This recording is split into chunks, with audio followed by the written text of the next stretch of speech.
அவர்களுக்கும் இடையே தள்ளுமுள்ளு ஏற்பட்ட காட்சிகளை நாம் பார்த்து வரக்கூடிய நிலையில் ஆத்திரமடைந்த தமிழக வெற்றிக் கழக தொண்டர் ஒருவர் காவல்துறையின் கையை கடித்ததை காட்சிகளாக பார்த்து வருகிறோம். தமிழ்நாட்டு அரசியல ஒரு அரசியல் கட்சி கூட்டத்தில் காவல்துறை சேர் போட்டு உட்கார்ற கூட்டத்தை பாத்தீங்களா? அது நாம் தமிழர் கட்சி கூட்டத்தில் மட்டும்தான் முடியும். இங்க காவலர்கள் நிக்கிறாங்க, அவங்க கையை கட்டி நிக்கலாம். கையை கட்டி காவலர்கள் செந்தமிழன் சீமான் எப்போது பேசுவார் என்று ரசித்து பார்க்கிற ஒரு கூட்டம் அது நாம் தமிழர் கட்சி கூட்டம். அதான் அப்படிப்பட்ட கூட்டம். ஆனா இங்க மக்களுக்கு பாதுகாப்பு இல்லைன்னு போராட்டம் பண்ணா காவலருக்கும் பாதுகாப்பு இல்ல. காவலர்களுக்கு போராட்டம் போனா காவலர் கையை கடிச்சு வச்சிடறாங்க. நாங்க தான் சொல்றோம், அது அணில பார்த்து பத்திரமா நீங்க கையாளணும்னு சொன்னா அது கையை கடிச்சு வச்சு.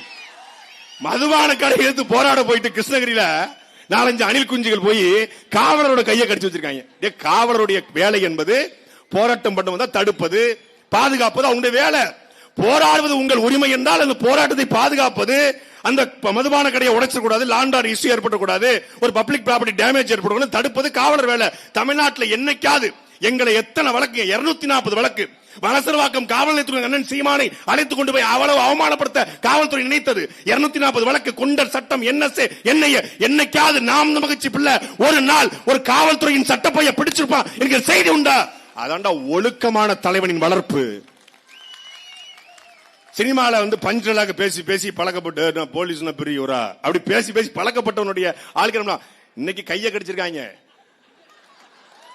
அடுத்தடுத்தவங்க முன்னேறி போவாங்க, தொண்டையை கடுப்பாங்க. இது ஒரு சோம்பிஸ் கூட்டம். அது